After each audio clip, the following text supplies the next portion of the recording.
नमस्कार मंडळी, टेस्टीचं cook with Pranjali या आपल्या यूट्यूब चॅनलमध्ये मी तुम्हा सर्वांचे पुन्हा एकदा खूप खूप स्वागत करते। तर ना आता आषाढ महिना सुरू आहे आणि सर्वत्रच ना मस्त अशा आखाडी स्पेशल डिश बनत असतील। तर मी तुमच्यासाठी आज अशीच एक आखाडी स्पेशल डिश घेऊन आलेली आहे, ते म्हणजे मस्त असं रसरशीत खेकड्याचा सुक्का मसाला। तर हा आपला खेकड्याचा सीझन संपण्याच्या आधी आणि श्रावण महिना सुरू होण्याच्या आधी आपण मस्त रसरशीत असा खेकड्याचा सुक्का मसाला करून घेऊयात। तर चला मग आपल्या रेसिपीला सुरुवात करूयात। तुम्ही इथे बघा, मी मस्त असे खेकडे घेऊन आलेले आहे, ते स्वच्छ धुवून घ्यायचे। तुम्ही इथे बघा, मी खेकड्याचे वरचा आणि खालचं जे कवच असतं ना ते व्यवस्थित असं काढून घेतलेलं आहे।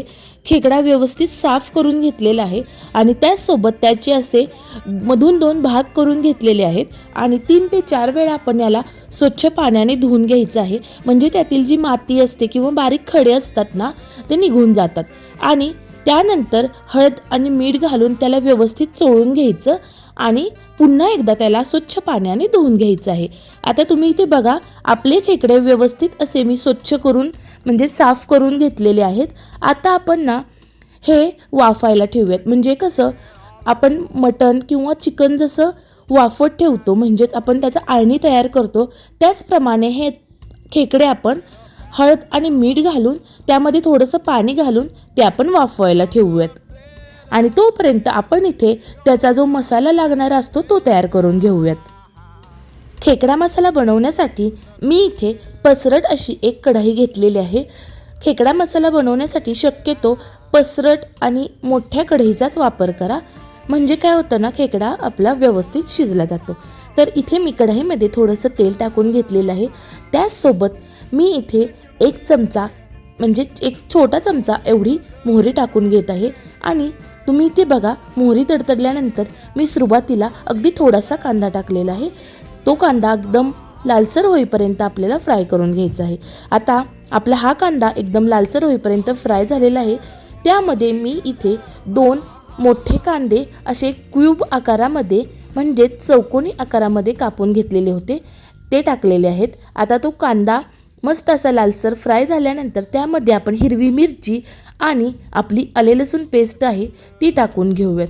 तेही सर्व व्यवस्थित भाजून झाल्यानंतर इथे जे आपण खेकडे वाफवत ठेवलेले होते, म्हणजेच हळद मिठाच्या पाण्यामध्ये जे वाफवत ठेवलेले होते ते आपण टाकून घेऊयात। बघा, मी इथे थोडंसंच पाणी वाफायला घातलं होतं, त्यामुळे जास्त पाणी काही खेकड्यामध्ये उरलं नाही आणि जे उरलेलं जर पाणी असेल तेही तुम्ही यामध्ये टाकून घ्या। आता कांदा आणि आले लसूण पेस्टसोबत आपला खेकडा मस्त असा थोडा वेळ शिजवून घ्या, म्हणजेच थोडा वेळ झाकण ठेवून फ्राय करून घ्या। तोपर्यंत आपण त्याचा दुसरा मसाला करण्यासाठी तयारी करूयात। तर इथे मी 1 वाटी एवढं ओलं खोबरं हे काप करून मिक्सरच्या भांड्यामधून फिरवून घेतलेलं आहे। तर इथे मी बारीक केलेल्या खोबऱ्यामध्येच बाकीचे उरलेले मसाले घालून घेत आहे। तर तुम्ही इथे बघू शकता, मी 2 चमचे एवढं लाल तिखट, 1 चमचा एवढा धना पावडर आणि गरम मसाला आणि अगदी थोडीशी काळी मिरी पावडर घालून घेत आहे। इथे तुम्ही तिखटाचं प्रमाण तुमच्या आवडीप्रमाणे कमी जास्त करू शकता। आता हे सर्वही आपण एकदा मिक्सरच्या भांड्यामधून फिरवून घेऊयात। आता तयार झालेला मसाला आपले खेकडे जे मस्त असे परतून झालेले आहेत त्यामध्ये घालून घेऊया आणि या स्टेजला तुम्ही मीठ चेक करून ना थोडंसं मीठ यामध्ये ॲड करू शकता, म्हणजे गरज असेल तर। आता हा मसाला आपण मस्त असा परतून घ्यायचा आहे आणि त्यामध्ये थोडीशी हळद आणि तुम्हाला ज्याप्रमाणे म्हणजे खेकडा शिजण्यासाठी जेवढी गरज आहे तेवढं अगदी थोडंसं असं गरम पाणी घालून घ्यायचं आहे आणि झाकण ठेवून 10 ते 15 मिनिटं याला असं शिजून द्यायचं आहे। तुम्ही इथे जास्त पाण्याचा वापर करू नका, कारण हा आपण सुक्का खेकडा मसाला करत आहोत। तर तुम्ही ते बघू शकता, अगदी अर्ध्या तासामध्ये आपला खेकडा मसाला तयार झालेला आहे। चपातीसोबत, भातासोबत, भाकरीसोबत, कशासोबतही तुम्ही मस्त असं हे एन्जॉय करू शकता। आणि तुम्ही ते बघा, मी तुम्हाला खेकडा फोडून दाखवते, तो आतपर्यंत मस्त असा शिजला गेलेला आहे आणि सहज असा हाताने तुटला जातोय। तुम्ही बघू शकता, मस्त असा खेकडा शिजला गेलाय आणि हो, खेकड्याचा सीझन संपण्याच्या आधी तुम्ही आपला खेकडा मसाला नक्की करून पहा आणि मला कमेंट बॉक्समध्ये नक्की कमेंट करून सांगा की तुमचाही सुक्का खेकडा मसाला कसा झाला होता।